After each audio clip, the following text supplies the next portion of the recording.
Bonsoir, on s'intéresse à l'actualité locale dans la prochaine demi-heure. Voici les titres de ce mercredi 12 octobre.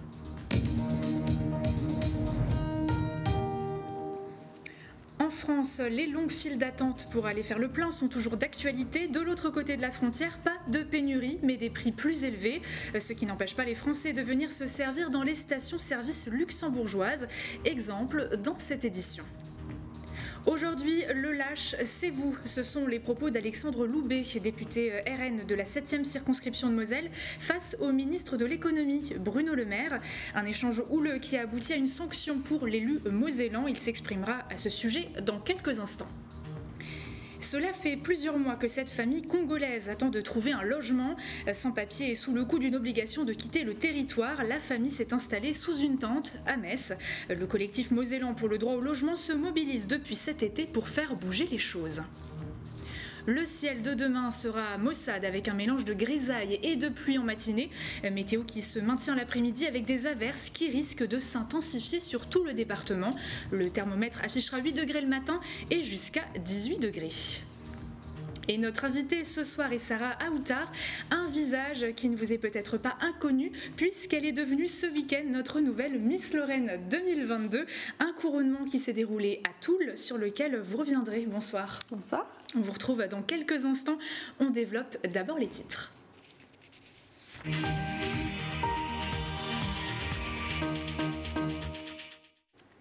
Avec des visages démasqués depuis cet été, une reprise de la vie sur de nombreux aspects, on aurait pu presque oublier le Covid. Et pourtant, il est bien présent en Lorraine avec une hausse des cas positifs qui se fait sentir. D'après les derniers chiffres arrêtés au 8 octobre, le taux d'incidence était de 900 cas positifs sur 100 000 habitants, soit un taux de positivité de 28%. 256 personnes étaient encore hospitalisées en Moselle au 6 octobre. Rien que pour la journée d'hier, donc du 11 octobre, 49 personnes de plus ont été hospitalisées. Dans le même temps, une personne est décédée, 2 nouvelles admissions en réanimation ont eu lieu et 16 personnes sont sorties guéries.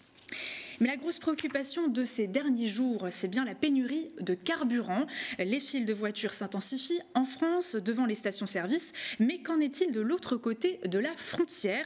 Eh bien, le litre de diesel au Luxembourg est passé à plus de 2 € aujourd'hui, une mesure qui ne freine visiblement pas les frontaliers pour venir se servir sans trop d'attente à la pompe. Regardez.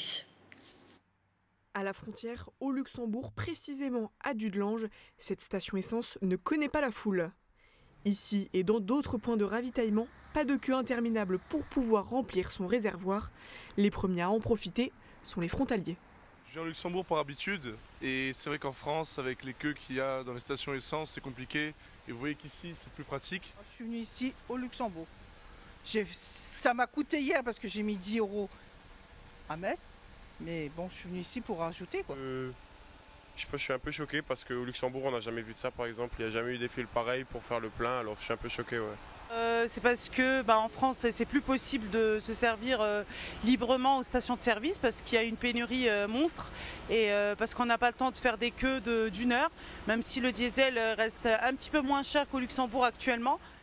Au vu de la situation en France, avec ses longues files d'attente, la fréquentation au Luxembourg a forcément augmenté et les stations-service l'ont bien remarqué. Donc il n'y a plus rien, ouais, il commence à revenir chez nous, on commence à le ressentir là dernièrement ce week-end, vu qu'ils ne trouvent plus rien à la frontière, ils reviennent tous petit à petit.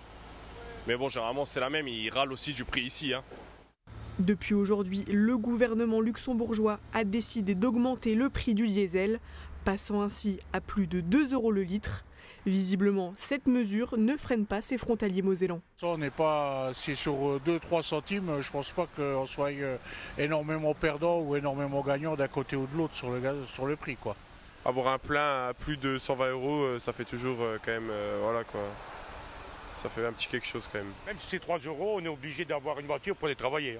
Je déteste attendre 1 heure ou 2 comme ça, ne rien faire là. C'est une petite différence, c'est pas énorme, voilà. Si la mesure concernant le remplissage de bidons est désormais interdite en Moselle, celle-ci n'est toujours pas réglementée au Luxembourg. Alors qu'un tiers des stations-service est affecté par des pénuries en France, la Première ministre Elisabeth Borne a annoncé hier, donc mardi, la réquisition du personnel gréviste pour débloquer les dépôts d'Esso ExxonMobil. Pendant ce temps, le mouvement continue de prendre de l'ampleur avec, depuis aujourd'hui, le syndicat Force ouvrière qui rejoint le mouvement. Les mots ont un sens et certains les manient pour trancher dans le vif. Alexandre Loubet, député RN de la 7e circonscription de Moselle, a employé le mot lâche envers Bruno Le Maire, ministre de l'économie, suite à son intervention à l'Assemblée nationale. Il s'est exprimé en visioconférence sur ses propos. Le lâche, c'est vous. Ce mardi 11 octobre, Alexandre Loubet, député Rassemblement national de la 7e circonscription de la Moselle, a qualifié de lâche Bruno Le Maire, le ministre de l'économie. Durant son interpellation, l'élu d'extrême droite a évoqué le cas du rachat éventuel de l'entreprise Excelia par un groupe américain, mais regrette-t-il ce propos? Non, absolument pas. En revanche, moi j'attends que Bruno Le Maire s'excuse, puisque, encore une fois, comme ministre de l'économie, il est responsable devant les députés et pas l'inverse. Autrement dit, il doit rendre des comptes aux députés, il ne m'a pas répondu. À la suite de cet incident, Yaël Braun-Pivet, présidente de l'Assemblée nationale, lui a infligé un rappel à l'ordre avec inscription au procès-verbal. Le député du RN perd un quart de son indemnité mensuelle, mais ne le prend pas comme une sanction, mais plutôt comme une récompense. Je considère que cette sanction est une médaille parce que, encore une fois, je me retrouve sanctionné pour avoir dénoncé la lâcheté de la politique d'Emmanuel Macron et donc de son ministre de l'économie, qui est responsable de la désindustrialisation du pays. Et je crois que la Moselle-Est est une terre qui a participé de la puissance industrielle de la France et que par conséquent, à l'Assemblée nationale, j'ai le devoir de dénoncer la lâcheté des politiques du gouvernement. Marine Le Pen, la présidente du parti, s'est à son tour exprimée, jugeant le comportement du ministre de l'économie inadmissible. Et face à la flambée des prix de l'énergie, l'UEM, Inspirmes et la Fédération des commerçants se mobilisent pour réaliser des économies, notamment avec l'opération Allumons les étoiles. Les commerçants de l'Eurométropole de Metz sont invités à éteindre dès 22h leurs vitrines, enseignes lumineuses et espaces intérieurs. Une action qui a démarré ce mercredi et qui a pour vocation à être pérenne. Jean-Louis Katz, responsable marketing de fournisseurs d'électricité et de gaz UEM, et Gilles Bord, patron de la Fédération des commerçants de Metz, réagissent. Donc l'intérêt pour le commerçant est multiple, c'est à la fois un intérêt économique, le commerçant va générer des économies d'énergie, d'autre part en éteignant les enseignes, le commerçant va moins perturber la faune et donc préserver la biodiversité. Enfin le commerçant va avoir une valorisation de son image. On va pouvoir identifier ces commerçants via des autocollants qui seront imposés sur la vitrine et qui spécifieront opération Allumons les étoiles et qui montreront l'engagement du commerçant à éteindre volontairement effectivement les enseignes à partir de 22h. On estime que si 500 à 600 commerçants participent à l'opération, ce serait l'équivalent de l'électricité de 80 foyers économisés chaque année et à peu près 20 tonnes de CO2 évitées annuellement. Déjà dans un commerce, vous avez la porte qui s'ouvre et qui se ferme constamment, donc déjà en termes de chauffage, qu'il soit électrique, gaz,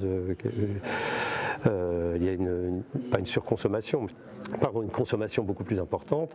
Et ensuite l'éclairage, vous devez d'accueillir, donc il faut bien que le client voit ce qu'il achète et ce qu'il risque de consommer, quoi. Un commerçant est un citoyen responsable, donc confronté au même problème lorsqu'il rentre chez lui. Donc voilà, on voit bien, même si la période est délicate et difficile, il y a un effort citoyen à fournir. Énergie toujours, la France s'apprête à livrer du gaz à l'Allemagne via la plateforme GRT Gaz installée à Obergalbach en Moselle-Est, une unité qui deviendra donc la porte d'entrée européenne pour aider nos voisins allemands à s'approvisionner puisqu'ils font partie des États les plus dépendants du gaz russe. Cette semaine, les premières manœuvres techniques vont être expérimentées. Dans un souci de réciprocité et de solidarité, l'Allemagne s'est engagée à optimiser l'exportation de son électricité vers la France. Autre mouvement de solidarité, cette fois-ci envers une famille de réfugiés congolais et leurs 3 enfants. Depuis juillet, cette famille dort en tente, d'abord installée au camping municipal de Metz, fermé pour la saison hivernale. La famille a posé ses bagages au square du Luxembourg il y a quelques jours. Le collectif mosellan pour le droit au logement s'active pour les aider. C'est un reportage de Colline L'Expert. La famille Mangwana a fui le Congo pour des raisons politiques en 2014, a vécu plusieurs années en Italie, puis au nord de la France, au centre d'accueil des réfugiés de Tourcoing. Déboutée de sa demande de droit d'asile, la famille est maintenant à Metz depuis début juillet. D'abord logée au camping municipal, désormais fermé, Rachel, Itachi et leurs 3 enfants de 6, 12 et 15 ans dorment en tente, sans eau courante ni électricité depuis plusieurs jours. On est tous exposés, même les enfants, ma femme et moi. On n'a pas d'intimité. Vous étiez là lorsque les enfants rentraient de l'école, donc maintenant ils vont commencer à faire leurs devoirs par terre comme ça, à l'obscurité. On attend que les autorités fassent quelque chose, en espérant, parce que rester comme ça, c'est pas évident. On ne se lave pas, on ne se douche pas, on est toujours là. Face à la souffrance de cette famille, dont les enfants sont scolarisés à Metz et Marly, les syndicats, parents d'élèves et médecins se mobilisent quotidiennement. Ils sont arrivés ici, on les a aidés à remonter leur tente avec une immense déception. Et le soir, spontanément, il y a une famille qui est venue déposer un repas conséquent, donc un repas chaud. Ce soir, il y a aussi un repas préparé par les parents d'élèves. La famille est sous le coup d'une obligation de quitter le territoire français depuis cet été. Ordonnance que les Mangwana disent ne pas avoir reçue. Contactée par Nos Soins, la préfecture assure qu'elle a été envoyée par voie postale conformément à la réglementation. L'une des solutions alors proposées par la préfecture, que la famille se rende à Vitry-sur-Orne, au cœur d'un centre d'accueil, pour préparer leur retour dans le pays d'origine. On leur a dit, écoutez, allez voir, puisque comme c'est un centre de retour volontaire, tant que vous n'êtes pas volontaire, normalement, on ne peut pas vous obliger à partir. Sauf que, bien sûr, la famille n'a pas envie de se retrouver dans un cadre où ils ne sont là que pour être préparés à regagner le pays d'origine. De son côté, le collectif mosellan a également contacté la mairie pour trouver un logement, mais sans succès. Il y a quand même 8700 logements vides à Metz. Donc M. Khalifé a répondu en conseil municipal que ces logements étaient insalubres. Il y en a un certain nombre qui sont insalubres, mais on ne va pas nous faire croire qu'il n'y a pas un appartement. En attendant que la situation se régularise, le collectif pour le droit au logement organise des marches de soutien. La prochaine sera bruyante et lumineuse, vendredi à 18 h au square du Luxembourg. 8 millions d'euros, ce n'est pas rien, encore moins pour la cristallerie Lalique à Wingen-sur-Moder, près de Bitche, qui investit cette somme cette année pour moderniser en partie son usine de fabrication et suivre la nouvelle cadence de commande à la hausse. Sur ces 8 millions, 3,6 sont alloués à la construction d'un nouveau four électrique qui devrait entrer en service en novembre ou décembre. Parmi les aménagements, un nouveau bâtiment, mais aussi des machines récentes, notamment au sein de la filière verre à froid. Et le mercredi, on s'intéresse à l'environnement, la nature et l'écologie. C'est notre chronique du jour.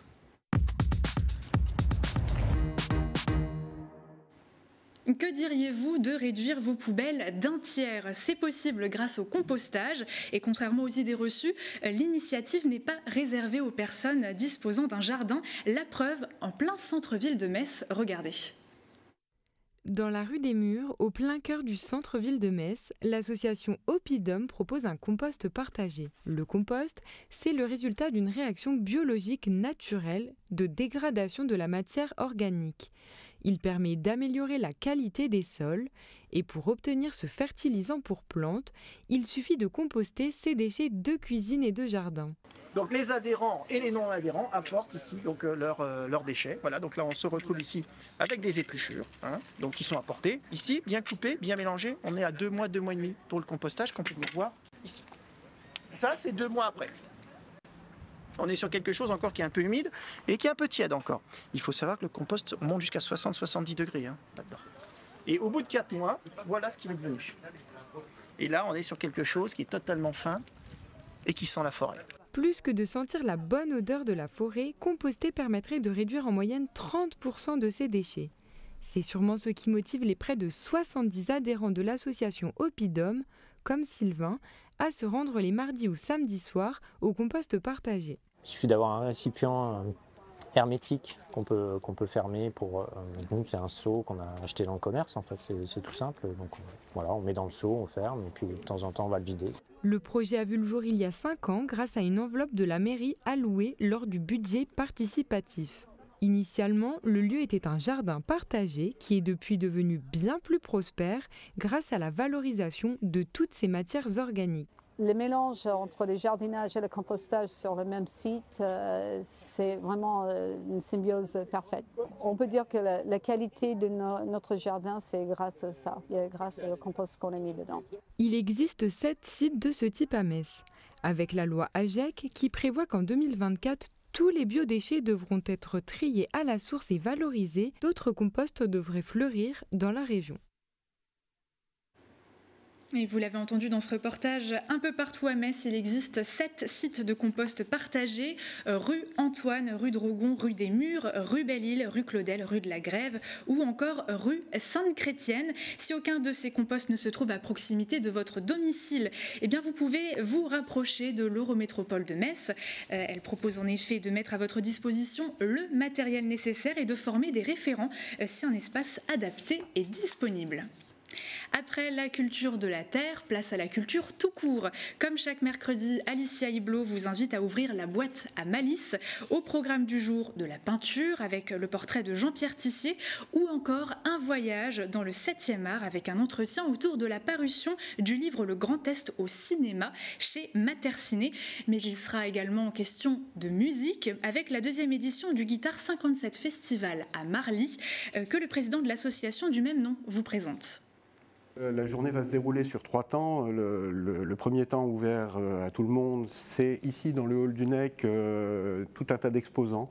On aura des luthiers, on aura des fabricants de cordes, on aura des fabricants d'amplis, on aura le magasin Cultura aussi qui viendra nous proposer des vinyles. Donc ça c'est vraiment grand public, échange avec tous les professionnels du secteur, une fois de plus. En parallèle de ce temps-là, pour les gens un petit peu plus passionnés, on va avoir une grande masterclass qui va être organisée par Charlie Faber, le guitariste du groupe Rosdell. Génial. Qui va donc partager ses riffs, qui va partager ses techniques, qui va partager ses astuces, histoire de vraiment pouvoir faire profiter tout le monde de son expérience. Et le 3e temps, c'est une série de 3 concerts. On reste toujours dans le régional puisque en première partie on va avoir un groupe amateur qui s'appelle Wattels qui écume un petit peu les scènes de la région depuis des années déjà, donc c'est de la cover pop rock. Ensuite, on va avoir les élèves de 2e année de la Musique Académie Internationale. Et enfin, la tête d'affiche, donc le groupe Rosdell, c'est un groupe alsacien, étoile montante du rock français. Donc ils ont fait l'ouverture de Ben Harper, ils ont fait l'ouverture de Bertignac aussi 2 fois. Et récemment, là, ils ont fait l'ouverture de M, Mathieu Chédid à Colmar.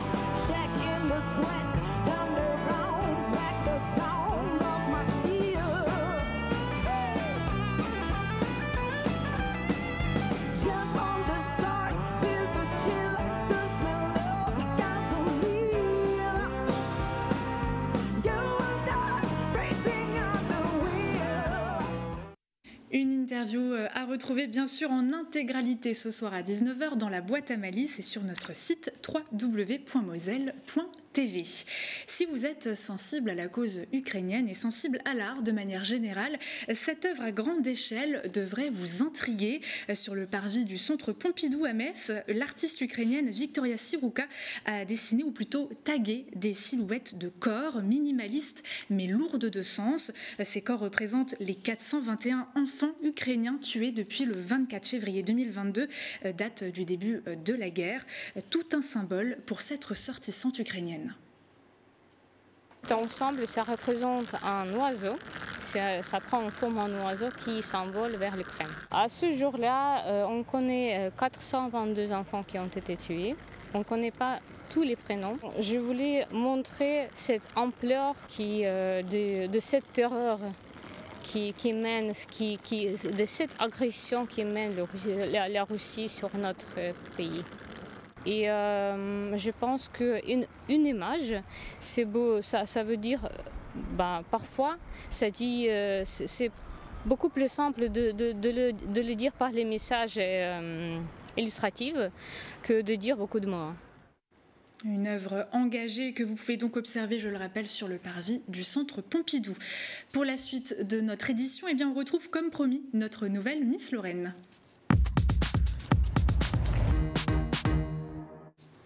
« 25 ans, habitante de Thionville, travailleuse frontalière dans le monde de la finance. Sarah Aoutar, vous êtes devenue il y a quelques jours et après 3 heures de show à Toul, la nouvelle Miss Lorraine 2022. Une victoire face à 15 autres candidates. Qu'est-ce que ça représente pour vous après quelques jours pour reprendre vos esprits ? Eh bien, c'est une grande fierté pour moi aujourd'hui de représenter tous les Lorrains. Je suis très heureuse et encore émue aujourd'hui de devenir la nouvelle Miss Lorraine 2022. C'était difficile à y croire, vous vous y attendiez ? Eh bien, je ne m'y attendais pas du tout. Comme ce que je disais, eh bien, on avait une très belle promo, très belle jeune femme, avec de très belles ambitions qui étaient toutes brillantes. Et aujourd'hui, je suis fière et très surprise finalement d'être la nouvelle représentante de la Lorraine. Est-ce que c'était un rêve pour vous ? On sait que, voilà, on dit souvent c'est un rêve de petite fille. Est-ce que c'était le cas ? Et qu'est-ce que ça signifie aujourd'hui ? Eh bien, je ne dirais pas que c'était un rêve à proprement parler. C'était un défi, un challenge que j'avais envie de relever. Aujourd'hui, ça signifie beaucoup pour moi. Ça signifie plusieurs mois de travail. Ça signifie la représentation de mes terres natales. Et c'est une énorme fierté d'être aujourd'hui la représentante des Lorrains. Alors, que retenez-vous de cette aventure ou de ce début d'aventure, de ce couronnement ? Beaucoup de surprises, beaucoup d'émotions. Aujourd'hui, ce que je retiens, c'est qu'il y a beaucoup de gens qui croient en moi. J'ai envie de les rendre fiers, j'ai envie qu'ils soient heureux et de se dire qu'on peut y croire. Et alors, vous succédez à Marine Sauvage. Est-ce qu'elle a eu de bons conseils pour vous, pour la suite ? Je dis que Marine Sauvage, c'est un petit peu comme ma nouvelle grande sœur, puisqu'elle est extraordinaire avec moi. Elle m'écrit d'ailleurs tous les jours pour prendre un peu de mes nouvelles. Et elle est de très bons conseils et j'ai de la chance de l'avoir à mes côtés. J'espère en tout cas être à la hauteur de son règne. Vous l'avez dit, vos terres natales. J'imagine qu'il y a des sujets qui vous tiennent à cœur et que vous souhaitez mettre en lumière pour soutenir la population mosellane et la Moselle de manière générale. Ce seraient lesquels, par exemple ? Eh bien, en général, moi, j'ai une cause qui me tient particulièrement à cœur, c'est la cause de l'éducation. J'aimerais, pourquoi pas, m'investir et pourquoi pas sillonner les routes de Moselle et de Lorraine pour toucher tout le peuple lorrain sur cette cause qui me tient à cœur. Donc l'éducation, il y aurait peut-être autre chose Pour l'instant, l'éducation, c'est ce qui me touche le plus. Pourquoi pas éventuellement écouter toute proposition. En tout cas, je suis ouverte à toute chose. Alors j'imagine que vous allez avoir un planning plutôt chargé. Ça va être quoi la suite dans les prochains jours ? Eh bien, c'est vrai que j'ai un planning assez chargé. J'ai beaucoup de sorties et d'événements assez chargés, justement, et de prévus. Eh bien, je sais que vendredi, j'ai la chance d'être invitée au concours et à l'élection de Miss Champagne-Ardenne. Dimanche, j'ai aussi la chance de pouvoir assister à la course qui aura lieu pour l'Octobre Rose. Et dans les prochaines semaines, ce sera également toutes les préparations au concours Miss France. En tout cas, un agenda et un planning assez chargé pour les semaines à venir. C'est vrai que c'est le gros événement sur lequel on vous attend, le 17 décembre prochain, Miss France. Alors votre objectif, c'est de passer cette prochaine étape et de devenir la prochaine Miss France / Lorraine après Sophie Tellman en 1998 ? Je vous avoue que j'ai pour grande ambition de devenir la prochaine Miss France 2023. Puisque je sais que beaucoup de Lorrains croient en moi. Je sais qu'il y a également 25 ans, la dernière Miss France était une belle Lorraine, Sophie Tellman. J'ai à cœur d'y croire et j'espère vous rendre fière. Et bien sûr, vous n'avez pas encore tout dévoilé sur vous, Sarah. On vous retrouvera dans quelques instants sur le plateau de Face à Face aux côtés de Jean Milon. L'occasion pour nos téléspectateurs d'en apprendre davantage. Merci beaucoup pour votre présence sur notre plateau. Merci à vous. Et notre dernière image du jour nous amène à Famec où a été signée la promesse de vente d'un terrain de plus d'1 hectare pour l'implantation d'une nouvelle gendarmerie au sein de la ZAC de la Feltière. Un projet qui permettra d'accueillir les nouveaux effectifs et de quitter les locaux actuels situés rue de Metz, devenus trop vétustes et étroits. Ce nouvel espace aura l'avantage de regrouper 500 mètres carrés de bureaux et de locaux techniques, ainsi que des logements réservés aux gendarmes. Ce nouvel équipement est estimé à 6,5 millions. Mosellis sera propriétaire du foncier et des locaux. La ville de Famec participera à hauteur de 250 000 €. Il restera à évoquer, bien sûr, l'avenir des anciens locaux. Merci de nous avoir suivis. Retrouvez tout de suite, comme je le disais, Face à Face avec Sarah Aoutar, avec Jean Milon.